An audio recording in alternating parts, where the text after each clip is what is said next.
कभी कभी इंसान को उसकी बेवकूफ़ी नहीं, ज़रूरत से ज़्यादा चालाकी ले डूबती है। गुनाहगारों की आंखों में झूठे गुरूर होते हैं, यहाँ शर्मिंदा तो सिर्फ बेकसूर होते हैं। मतलब से मिलने वाले मिलने का मतलब क्या जाने, कभी मिल सको तो बेवजह मिलना मेरे दोस्त, वजह से मिलने वाले तो न जाने हर रोज कितने मिलते हैं। जमाने की खरी खोटी और 2 वक्त की रोटी इंसान को वक्त से पहले ही समझदार बना देती है। कुदरत ने तो आनंद ही आनंद दिया था, दुख तो हम इंसानों की खोज है। शब्द महकें तो लगाव करते हैं और बहकें तो घाव करते हैं। अपने अतीत के कैदी बनकर मत रहो, वो सिर्फ एक सबक था, उम्र भर की सजा नहीं। तुम अगर खुश हो तो शोर मत मचाओ, क्योंकि उदासियां कच्ची नींद सोती हैं। नीचा वही दिखा सकता है जिसमें अहंकार हो, क्योंकि जिसमें संस्कार होता है वो सदा दूसरों का सम्मान करता है। कल मेरा था, आज तुम्हारा है और कल किसी और का होगा। जरा सोच कर बताना, वक्त कब किसका हुआ। कुछ सपने अधूरे रह भी जाएं तो रहने दो, उन्हें पूरा करने के लिए कभी गलत मार्ग का चुनाव मत करो। यदि आप सही हैं तो गुस्सा करने की जरूरत नहीं, और यदि आप गलत हैं तो गुस्सा करने का हक नहीं। याद रखना, गुस्सा बुद्धि को घर से बाहर निकाल देता है, और तो और दरवाजे पर चिटकनी भी लगा देता है। पाप निसंदेह बुरा है, लेकिन उससे भी बुरा है पुण्य का अहंकार। कई बार किसी को जाने देना उसे रोके रखने से बेहतर होता है। कोई जवाब ना देना भी एक जवाब होता है, और जवाब से ज्यादा प्रभावशाली होता है। कहकर सोचने और सोचकर कहने में सिर्फ शब्दों का हेरफेर है, पर इसी से जिंदगी बदल जाती है। मुकाबला ऐसा करो कि दूसरों की जीत से ज्यादा तुम्हारी हार के चर्चे हों। जिसमें नुकसान सहने की ताकत होती है वही मुनाफा कमा सकता है, फिर चाहे वो कारोबार हो या फिर रिश्ते हों। आपकी कामयाबी के पीछे सबसे बड़ा हाथ किसी और का नहीं, आपके बुरे वक्त का होता है। सुई जब चलती है तो बेहतरीन पोशाक बना देती है। हर चुभने वाली चीज का मकसद बुरा नहीं होता। अगर नीयत का असर चेहरे पर नजर आने लगता तो समाज का हर इंसान नकाब पहनने पर मजबूर हो जाता। हकीकत को तलाशना पड़ता है, अफवाहें तो घर बैठे ही आप तक पहुंच जाती हैं। जीवन के कुछ अध्याय ऐसे भी होते हैं जिन्हें आज नहीं तो कल बंद करना ही होता है, इसलिए जो जाना चाहता है उसे जाने दीजिए। जबरदस्ती पकड़कर उसे अपने जीवन में रखने का क्या लाभ। मन उदास हो तो एक काम किया कर, भीड़ से हटके खुद को थोड़ा वक्त दिया कर। अभिव्यक्ति के बहुत से माध्यम हैं, भाषा, संकेत, हाव भाव, इन्हें हम देख सुनकर समझ सकते हैं, पर एक माध्यम है जिसे हम सिर्फ महसूस कर सकते हैं। कभी कभी किसी से मिलकर हमें अच्छा नहीं लगता, जबकि उसने हमें कुछ नहीं कहा होता, और कभी कभी हमें किसी से मिलकर बहुत अच्छा लगता है, जबकि उसने भी हमें कुछ नहीं कहा होता। यहाँ अभिव्यक्ति का वही माध्यम काम कर रहा होता है, वाइब्रेशंस का, तरंगों का। इस कहानी से ये और भी स्पष्ट हो जाएगा।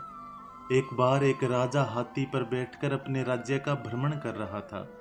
अचानक वो एक दुकान के सामने रुका और उसने अपने मंत्री से कहा, मुझे नहीं पता क्यों, लेकिन मैं इस दुकान के मालिक को फांसी देना चाहता हूँ। ये सुनकर मंत्री को बहुत दुख हुआ, पर जब तक वो राजा से कोई कारण पूछता, राजा आगे बढ़ चुका था।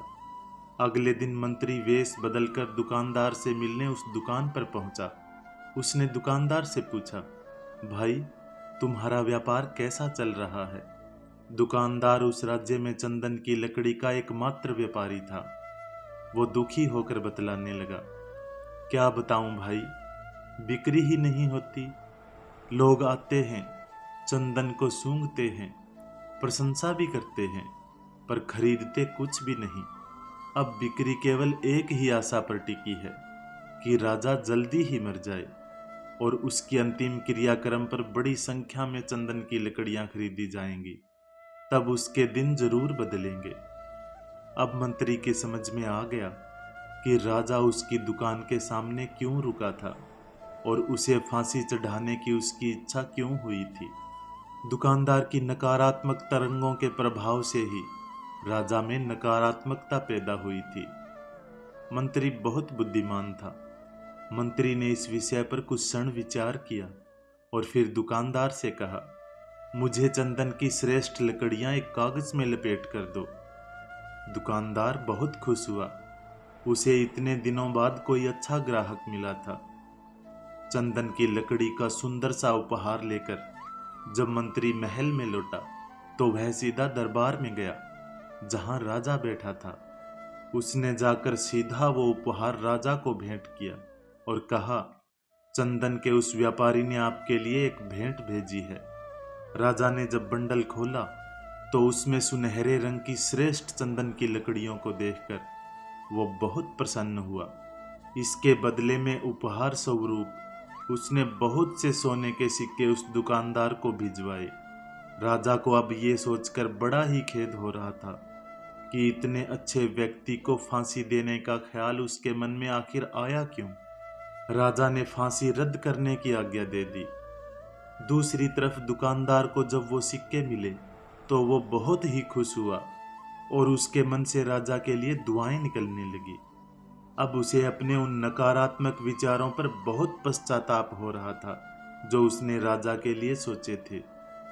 दोस्तों, ऐसे ही हमारे किसी से मिलने पर हमारी तरंगों का आपसी संवाद पहले ही हो जाता है और उन तरंगों का संवाद ही तय करता है कि हमारे शाब्दिक संवाद कैसे होंगे और उन पर टिके हमारे रिश्ते कैसे होंगे। तो अब जब भी किसी से बात करें तो पॉजिटिव वाइब्रेशन के साथ बात करें, दिल से करें।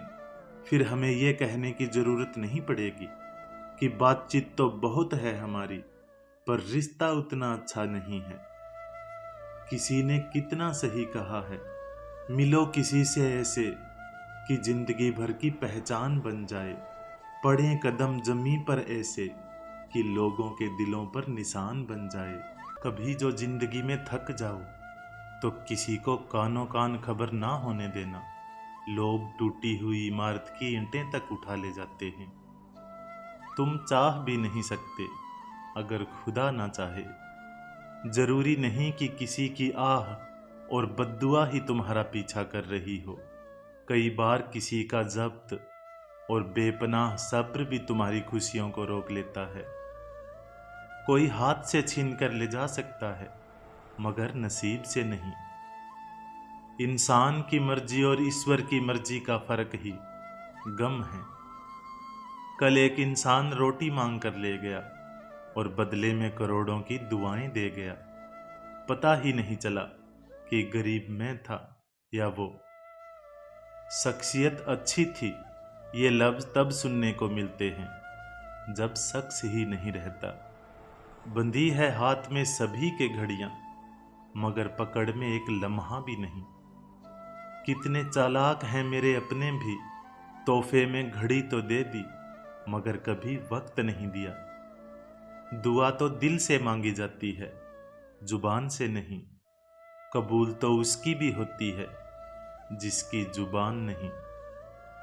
पीठ हमेशा मजबूत रखिए क्योंकि शाबाशी और धोखा हमेशा पीठ पीछे से ही मिलता है। अपनी उम्र और दौलत पर कभी एतबार मत करना क्योंकि जो गिनती में आ जाए वो लाजमी खत्म होने वाला है।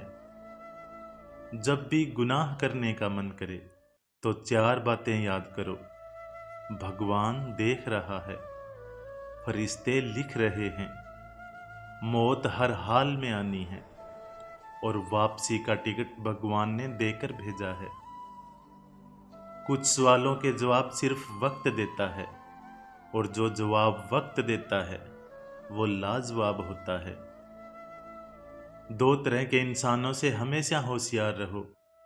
एक वो जो तुम में वो ऐब बताए जो तुम में है नहीं, और दूसरा वो जो तुम में वो खूबी बताए जो तुम में है नहीं। जब इंसान समझता है कि वो गलत भी हो सकता है, तब वो ठीक होने लगता है।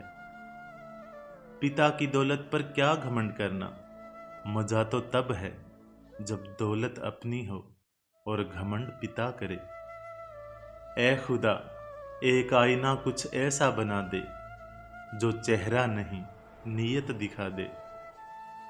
शतरंज में वजीर और जिंदगी में जमीर, अगर मर जाए तो खेल खत्म समझिए। इंसान की इंसानियत तब खत्म हो जाती है जब उसे दूसरों के दुखों पर हंसी आने लगे। एक बात हमेशा याद रखना, जिंदगी में कभी किसी को धोखा ना देना। धोखे में बड़ी जान होती है, ये कभी नहीं मरता, घूमकर एक दिन आपके पास ही पहुंच जाता है, क्योंकि इसको अपने ठिकाने से बहुत मोहब्बत होती है। अजीब तरह से गुजरती है जिंदगी, सोचा कुछ, किया कुछ, हुआ कुछ और मिला कुछ। फिर मिलेंगे दोस्तों अगली वीडियो के साथ। तब तक के लिए अपना ख्याल रखना और हमेशा मुस्कुराते रहना।